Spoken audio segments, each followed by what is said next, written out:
Hi there, everybody, and welcome to another Frank Answers presented by Astrology Hub. My name is Frank Clifford, and I want to thank you all for the emails you're sending to Astrology Hub with these questions. I appreciate your kind comments and feedback as well.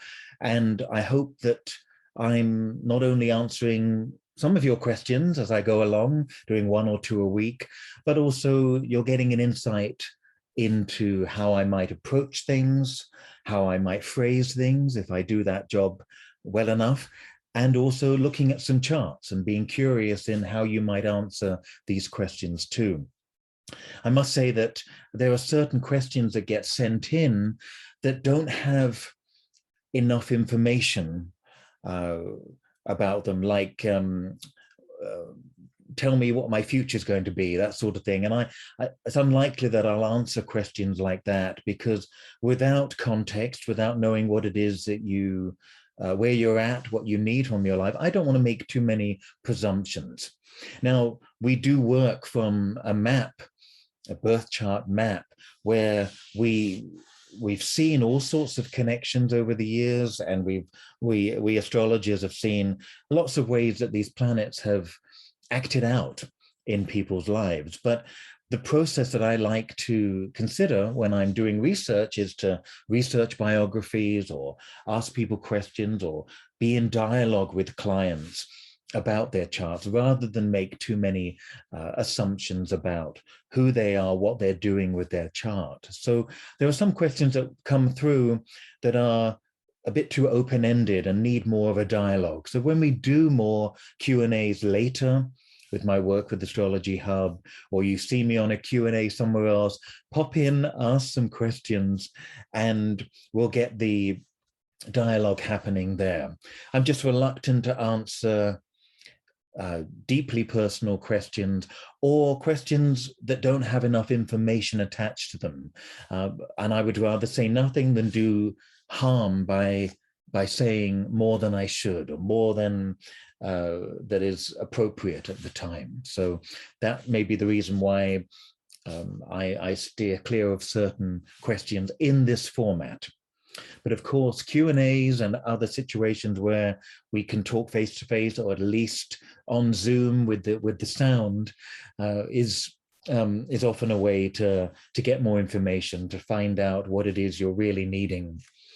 And as we know, questions can be very interesting, and they can be loaded. I'll give you an example. When I'm teaching electional astrology, which is the art of electing the best time for a project or a launch, we work with clients on exactly what they need. And when I'm doing some horary astrology with clients and teaching that to students, often questions are loaded in such a way they really mean something else. And the example I often give with horary, the art of answering questions using the chart of the moment, the chart of the hour, horary, that's what it means. The example I often give is a client who came to see me with a horary and other things as well. It was an ongoing consultation. And she said to me, will I move to Spain? And I thought that's quite a simple horary question. And we were looking at that, and the horary itself usually answers the question, and it looks like the question. That's the remarkable thing about that moment in time. It's going to reflect your engagement with the client and with the cosmos. It looked nothing about travel, relocating, and it was a bit unusual. It seemed to be focused more on relationships. And it turned out that really the question was not, will I move to Spain, but will my partner, my boyfriend, leave his wife? And we always said that if he left his wife, we would then live in Spain and move together and start a new life in another country. So that's an example of a question that's really loaded. And it's really more about what is happening in my relationship with this man and what is happening with his wife, which of course, that question raises some ethical issues, of course, about answering about other people's relationships. But it was framed in such a way that it seemed very simple. Will I move to Spain? But it was really, will he leave his wife, and will we get to do what we always said we would do? And of course, he could leave his wife, and they decide not to go to Spain. So it was a very interesting horary, and it was an interesting consultation. So questions are tricky and loaded at times. And that's why in this situation with Frank Answers, I step back a little bit and think about the question, think how I could be of help, and certainly not do any harm or worry. So that's what I try to do. So I'm hoping I'm succeeding in that. Okay, so on to the question of the week, and it's from Rachel. And Rachel says, it's a really interesting question because it can be answered in many different ways. It says here, I've always had issues getting along with people who have the moon in Scorpio. And, you know, the sign of Scorpio, again, is a sign that's loaded with insinuation, with reputation, and all sorts of things that come with the idea of being a Scorpio. And I have clients and friends who don't tell people they're a Scorpio. I even had one client many years ago who put her birth date back 10 days and said she was a Sagittarian because she didn't want that reputation of what people assume you're going to be like if you're a Scorpio. And I've had other clients and friends who relish the idea or the fear or the anticipation of what that might mean, and they love to tell people they're a Scorpio. Anyway, it's one of those signs that are quite, should we say, misunderstood in the zodiac, and are seen in extremes. And it is a sign that deals with the extremes of life, but it also ends up attracting other people's projections of what they don't want to deal with. And I've written a lot about that over the years, actually, with Scorpio. And they'll often push people's buttons, and people will say, I don't like that about you, Scorpio. And in fact, it's something that the person is very uncomfortable with. But the authenticity of a Scorpio sun, a Scorpio moon, or a Scorpio ascendant almost is so strong that other people have a difficult time seeing other sides of themselves that they're not comfortable with. So Scorpio is a button pusher, shall we say. So it's interesting, Rachel, that we have a question on that. So Rachel says she's often has difficulty getting along with people who've got the moon in Scorpio, yet these people seem drawn to me like a magnet. Is there a reason for this? Okay, so let's take a look at your chart, Rachel, and see. And some of you may be wondering what her chart contains for this to be so important. So let's share the screen. Here we go. So this is Rachel's chart. A couple of things I want to say about it, and different ways you can look at it. Again, without too much information, I'm just going on the fact that Scorpio is attracted to Rachel. Now, first of all, Scorpio is a water sign. We know that, and it's a real still waters run deep type of sign. And it's also been called, because it's fixed water, it's been called the iceberg, where the real power, the strength is below the surface. So Scorpio, we think of like Cancer as the babbling brook, or the movement of cardinal water, and Pisces as the ocean, but Scorpio is this very strong iceberg, or power-packed, solid, fixed water. So different images we might have.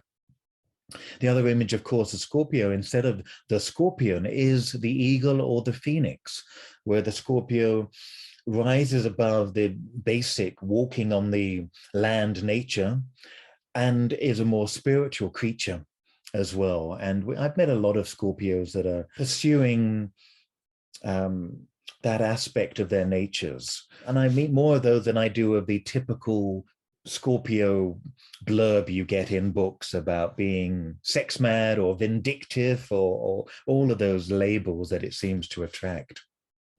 So looking at Rachel's chart is fascinating, because Scorpio, being a water sign, is immediately attracted to that which it is not. And what you find often is that air signs, and Rachel's just got the sun in Gemini, she's also got Jupiter in Libra, another air sign, but as a sun in Gemini, air signs are very, very attractive to water signs. Now, we normally astrologically think of air and fire and air, the so-called positive masculine signs of fire and air, getting on well. And we think of earth and water as also another match between the two elements. And we can see why, because earth needs water and water needs some substance of earth, and the fire and air get on well elementally, of course. But water is very attracted to air because it can't quite imagine, particularly Scorpio, can't quite imagine a sign that is so light and breezy and that is fascinated with many, many things instead of being focused or obsessed or tunnel visioned about certain things, particularly emotionally. So you often find that Scorpio is attracted to Gemini, such a very different quality.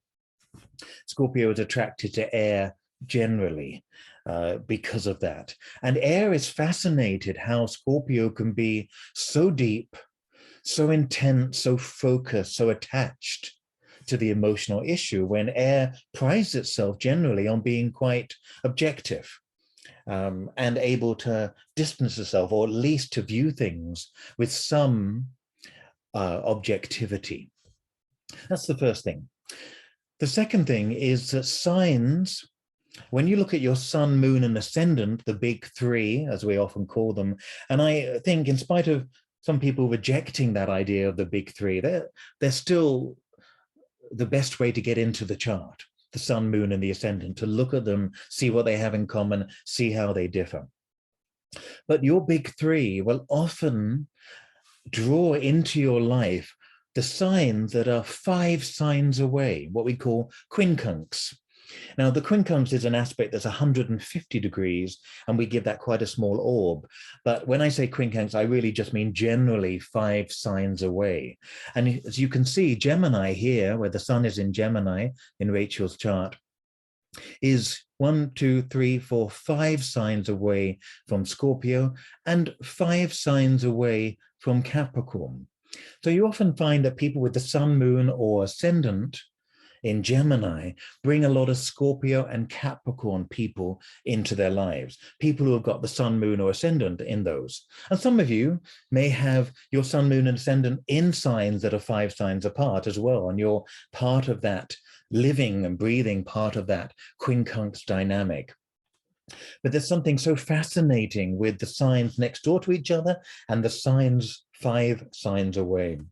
So there's something like a magnetic attraction. So look at your chart, think of your sun, moon, and ascendant, and think what's 5 signs away from there. And you'll notice that people with the sun, moon, and ascendant will congregate. Geminis will attract, whether you've got the sun, moon, or ascendant there, you'll attract a lot of Scorpio people, Scorpio energy, and you'll attract a lot of Capricorn energy. Because Gemini's mutable air, and you couldn't get further away from that, right? With fixed water, Scorpio, or cardinal earth. Very, very different energies, cardinal and fixed versus the mutability of Gemini, and also the earth and the water, very different from the air of Gemini. So that's the first thing to think about. Rachel being a sun in Gemini is going to attract people with strong Scorpio energy. They're going to be, as I said, attracted to something that they're not, essentially. Scorpio is also a very silent sign. It's called traditionally a mute sign. All the water signs are considered mute because they're fish, they're underwater, they're unable to speak like some of the animals like Taurus and Aries, some of the zodiac images. And Gemini, of course, is the twins, chattering away, chatting to each other, questioning, always questioning, looking for different perspectives. I always say Gemini says, okay, you could try this, but on the other hand, Gemini rules the hand. On the other hand, you might want to look at it this way, for example. So Scorpio is, of course, the strong, silent type. Scorpio is very attracted to that Gemini, chatty, always asking, always curious, always looking to connect and communicate. And vice versa, Gemini is, again, magnetically attracted to the strong silent type who just feels it, knows it, doesn't need to say a word, is a poker player, doesn't reveal their cards, that sort of thing. So that's the first thing. You've got a sun that's 5 signs away from Scorpio and Capricorn. You're going to attract that type of energy, Rachel. The other thing is that your moon is in Taurus along with your Venus. And what often happens astrologically is that we do pull in people who have similar placements like the moon in the opposite sign. Opposite signs are like two different sides of the same coin, really. So somebody with a moon in Taurus is focused on an area of living and experiencing the Taurian realm, but also they're going to attract the opposite, where the attachment is not maybe to the material earthy realm, but it's to the emotional realm of Scorpio. So you find a lot of moon in Taurus people in relationships or attracting or attracted to moon in Scorpio. So the opposites attract. They don't tell us what happens after that happens. You know, we say opposites attract, well, what happens next? But there certainly is that spark of differentness.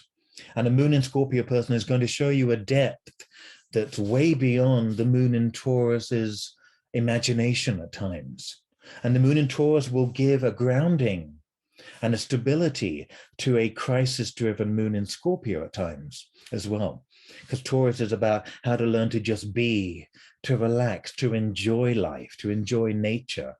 And the moon in Scorpio can be attracted to the highs and lows of the emotional experience. It's going to be very attracted to this stability of the moon in Taurus. Okay, so there are 2 different ways of that. And of course, there's always the idea, Rachel, of what we don't want to own in ourselves, we meet in other people, we get introduced to through other people, through relationships, things that we don't want to own, we project onto other people as well. So if you're having issues with moon and Scorpio people, understand what it is that gets you. Is it a sense of emotional depth, possessiveness maybe, them wanting to go deep, wanting to investigate you? The moon in Scorpio is always a natural detective. Is it that? Or is it something else? Have a look at what it is in yourself that it's triggering, and whether it's something that you can invite into your life in a way that works well for you. We all have that, and I've discussed this in various videos with Amanda, and also in the recent webinar that I did. You know, opposites attract. We also live out and we follow parts of our charts, and sometimes we wallow in the opposite signs as well, or we don't want to experience that, or we fear that. So there are lots of different ways you can approach this as well. I hope I've given you a few of them. The quincunx, the 5 signs apart, is a great way of starting, but also looking at your moon sign and knowing that you're going to attract moon signs of the opposite to show you a different way, the different side of the same coin. And polarities are a great way to start when we're learning astrology, because they really are 6 sets of signs: Aries, Libra, Taurus, Scorpio, Gemini, Sagittarius, Cancer, Capricorn, Leo, Aquarius, and Virgo, Pisces. They have a lot in common. And we can learn a tremendous amount from our opposite signs, particularly the opposite signs to our sun, moon, and ascendant. Okay, I hope that answers your question. I hope that is of interest to the rest of you watching. Take good care of yourself, and I will see you again soon.